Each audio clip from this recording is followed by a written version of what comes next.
हाय, welcome everyone. मेरा ये video बनाने का मकसद कोई नहीं था, पर क्या है कि अभी लोगों के बहुत सारे डाउट्स हैं, तो मुझे ये वीडियो बनाना ही पड़ा ऑन डिमांड। ठीक है। अब ये वीडियो किन के लिए है? जो ट्वेल्थ के बाद अभी डीएनएस करने वाले हैं या बीएससी नॉटिकल साइंस करने वाले हैं, और उनको ये कन्फ्यूजन है कि डीएनएस करें या बीएससी नॉटिकल साइंस करें। ठीक है। तो उनको ये बहुत बड़ी कंफ्यूजन है, तो ये कंफ्यूजन दूर मतलब इसका अप्रोच क्या होना चाहिए, उनको यही नहीं पता। ठीक है।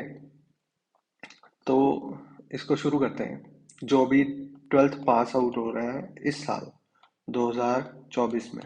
ठीक है। अब इसका रिजल्ट रिजल्ट जो है वो आया नहीं है, वो आने वाला है। ठीक है। वेट में है। ठीक है। अभी आईएमयू सीईटी के जो रजिस्ट्रेशन है वो चल रहे हैं, वो आप रजिस्टर कर सकते हो। ठीक है। ये वाला एग्जाम जून में होने वाला है। ठीक है। तो उनको ये समझ में नहीं आ रहा कि करना कैसे है ना, ये एग्जाम जून में होने वाला है। तो अभी ट्वेल्थ का रिजल्ट तो आया नहीं आपका, वो तो आया ही नहीं है। ठीक है। तो आपको कैसे पता कि आपकी परसेंटेज कितनी है? आपको पता ही नहीं है। तो अभी आपको क्या करना है कि कंपनीज के स्पॉन्सरशिप फॉर्म्स फिल करने हैं। ठीक है। स्पॉन्सरशिप फॉर्म्स फिल करने हैं। जितनी मैक्सिमम कंपनीज के फॉर्म फिल कर सकते हो उतना अच्छा है। ठीक है। ये कुछ कंपनी है, एमएससी फ्लीट हो गया। ठीक है। फिर ये सिनर्जी हो गया। ठीक है। बीडब्ल्यू देख लेना, एमओएल देख लेना, इनकी टॉम देख लेना। ठीक है। इनकी वेबसाइट रेगुलर विजिट करो। ठीक है। गूगल पे सर्च करो, इनकी वेबसाइट मिल जाएंगी आपको। ठीक है। और गूगल पे इनके फॉर्म्स मिलेंगे आपको। ठीक है। आप ऐसे भी सर्च कर सकते हो, merchant navy, merchant navy company sponsorship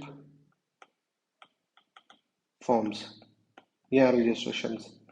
ठीक है। ऐसे भी सर्च कर सकते हो। ठीक है। अब आपने क्या किया, आईएमयू सीटी तो आपने फिल करके रखा है, पर वो अभी एग्जाम नहीं हो रहा। आईएमयू सीटी आपने फिल करके रखा है, पर वो एग्जाम कब है? वो तो जून में होने वाला है, वो अभी एग्जाम नहीं हो रहा है। ठीक है। तो ये अप्रैल एंड मई में आपने क्या करना है, ये 2 महीने में जितनी कंपनीज के फॉर्म्स हैं वो फिल करो, उनका टेस्ट दो। अगर टेस्ट क्लियर हो जाता है तो इंटरव्यू के लिए बोलेंगे, वो इंटरव्यू दे दो। अगर एक कंपनी का फेल हो गया, ठीक है, तो दूसरे का करो, दूसरा फेल हो गया तीसरे का करो, तीसरा फेल हो गया चौथे का करो, चौथा फेल हो गया पांचवे का करो, पांचवा फेल हो गया छठे का करो। ऐसा ये भी फेल हो गया सेवेंथ करो, फेल हो गया एट्थ करो, नाइन्थ करो, टेंथ करो। अब मान लो किस्मत इतनी बुरी है कि आपने सारे ट्राई किए और सारे फेल हो गए। ठीक है। तो अभी आपके पास स्पॉन्सरशिप नहीं है।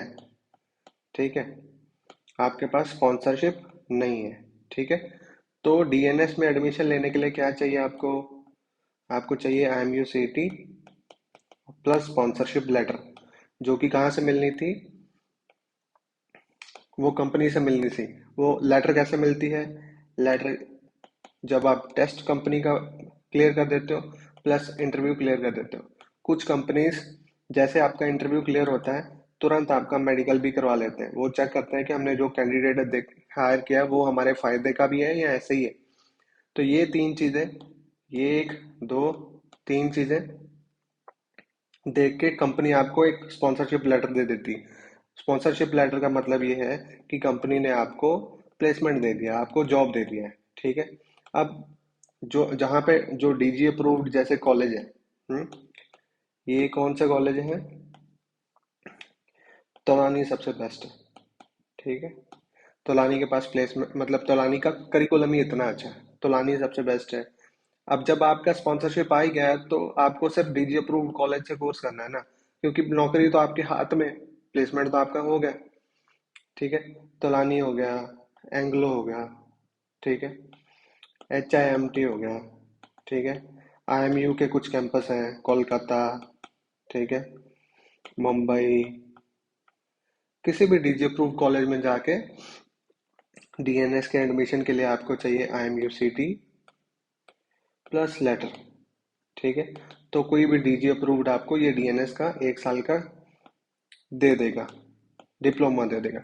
जैसे आपके पास डीएनएस आ गया, ठीक है, ये सर्टिफिकेट आ गया 1 साल की आपकी ट्रेनिंग होने के बाद, exams training A to Z सब कुछ हो गया, वो कॉलेज में जब हो गया तो ये आपका डीएनएस का भी आ जाएगा, ठीक है, सर्टिफिकेट।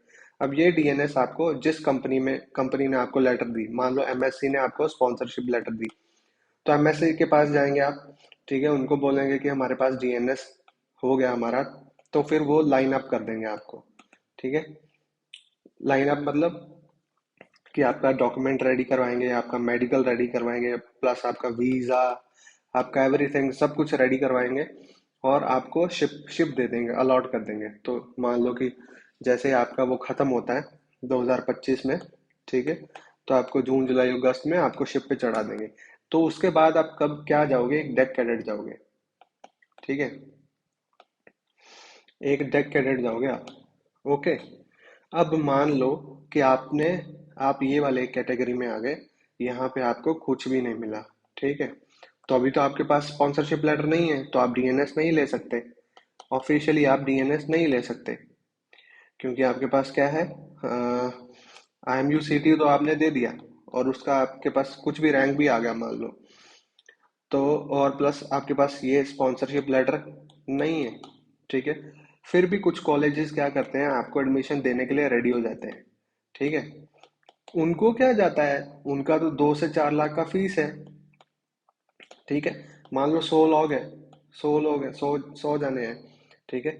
उन्होंने मल्टीप्लाई बाय 2 2 लाख की भी फीस लगाओ, 3 लाख की, तो उनका तो 3 करोड़ का टर्नओवर बन रहा है। पर ये विदाउट स्पॉन्सरशिप बहुत कॉलेजेस आपको प्लेसमेंट प्रोवाइड नहीं करेंगे, यहाँ पे प्लेसमेंट नहीं आता है, ठीक है। तो डीएनएस विदाउट स्पॉन्सरशिप करके कोई फायदा नहीं है, ठीक है, नो फन। तो अभी आप क्या करो, आपका डीएनएस वाला चांस तो खत्म हो गया, खत्म हो गया।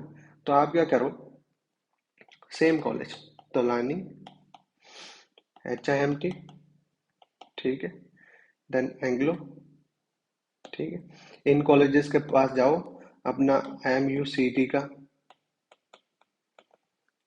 रैंक दिखाओ, ठीक है, और वहाँ पे काउंसलिंग फिल करनी पड़ती है, वो काउंसलिंग फिल हो जाती है ऐसे, ठीक है, और BSc नॉटिकल साइंस में एडमिशन ले लो। डीएनएस 1 साल का कोर्स था, ये 3 साल का कोर्स है, ठीक है। डीएनएस में आपके 2 से 5 लाख लगने थे, इसमें आपके 10 से 12 लाख लगने हैं। इसमें आपने एक ही साल में क्या बोलते हैं डेकेडेट बन जाना था, इसमें आपने 3 साल लगा के फिर डेकेडेट बनना है। बनना तो इसमें भी डेकेडेट है, बनना इसमें भी डेकेडेट है, पर क्या है कि यहाँ पे टाइम सेव होता है, ठीक है। यहाँ पे आपकी किस्मत या आपका लक या आपकी मेहनत, आपको स्पॉन्सरशिप लेटर नहीं मिली, इसलिए आपने ये ले लिया, पर इसमें भी आप डेकेडेट ही जाओगे, ठीक है। अब इसका फायदा क्या है, BSc नॉटिकल साइंस का फायदा क्या है, इसको शायद 18 महीने की सेलिंग सी टाइम लगता है, और इसको 12 महीने का ही लगता है, ठीक है। तो 6 महीने का यहाँ पे गैप आ गया। फिर जब ये वाला जो डीएनएस वाला कैंडिडेट है, हम्म, ये जब आके थर्ड ऑफिसर के एग्जाम देता है ना, तो इसको सारे के सारे एग्जाम देने पड़ते हैं, डीजी शिपिंग के, MMD के, ठीक है। यहाँ पे इसको बहुत सारी एग्जाम्पशंस मिल जाते हैं, बिकॉज ये जो अपना बच्चा है ना, BSc वाला, ये अपने बहुत सारे एग्जाम तो BSc में ही कर देता है, ठीक है। तो इसको यहाँ पे इजी रहता है एग्जाम्स क्लियर करना, ठीक है। ये ये अपने अपने एडवांटेज है, पर यहाँ पे क्या है कि अर्ली अर्निंग शुरू हो जाती है, बच्चा जो है जल्दी कमाना शुरू कर देता है, और खर्चा नहीं है, मतलब 2 से 5 लाख आपका दूसरे ही साल में रिकवर हो जाता है, ठीक है। और तीसरे मतलब 18 महीने की जब आप सेलिंग करके आते हो, तो आपके पास पैसा भी आता है, बिकॉज कंपनी जो है आपको $400 से $500 महीना स्टाइपेंड भी देती है, ठीक है। इसमें भी सेम ही है, इसमें भी उतना ही है, पर यहाँ पे क्या है, 3 साल आप अपने माँ बाप का पैसा लगाते हो, 10 से 12 लाख रुपए, ठीक है। फिर यहाँ पे आप जब चढ़ते हो, मिलता आपको भी 400 500 डॉलर ही है, पर आपको 12 महीने करना है, तो आपका टाइम बच गया। इनको 18 महीने करना है, तो इनका टाइम यहाँ पे भी ज्यादा लगेगा।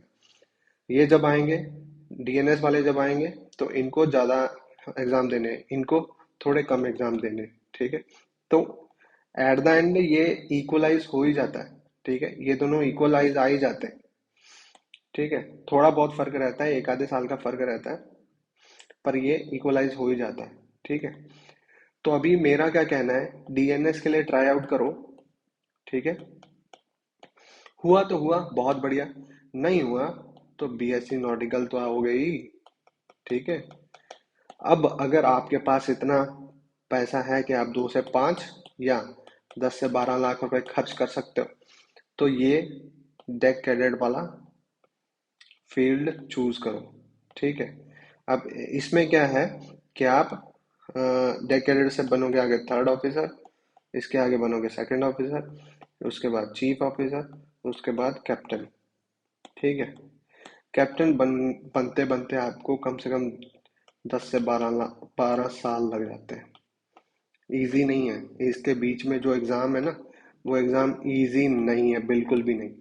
और इसमें फिजिक्स केमिस्ट्री मैथ्स अभी भी होता है, जब ये वाले एग्जाम होते हैं ना, इसमें भी फिजिक्स केमिस्ट्री मैथ्स के फंडे लगते ही लगते हैं, ठीक है। तो ऐसा मत समझना कि मैंने पीसीएम का कहीं से भी निकाल लिया सर्टिफिकेट तो आपका काम हो जाएगा, नहीं। आप ये एग्जाम ही क्लियर नहीं कर पाओगे, ठीक है, अगर आपको फिजिक्स केमिस्ट्री मैथ्स अच्छे से नहीं आता तो, ठीक है। ये है एक अप्रोच अपने डीएनएस और बीएससी नॉटिकल वालों की, ठीक है। मुझे लग रहा है अभी बहुत सारे डाउट इसमें से क्लियर हो गए होंगे।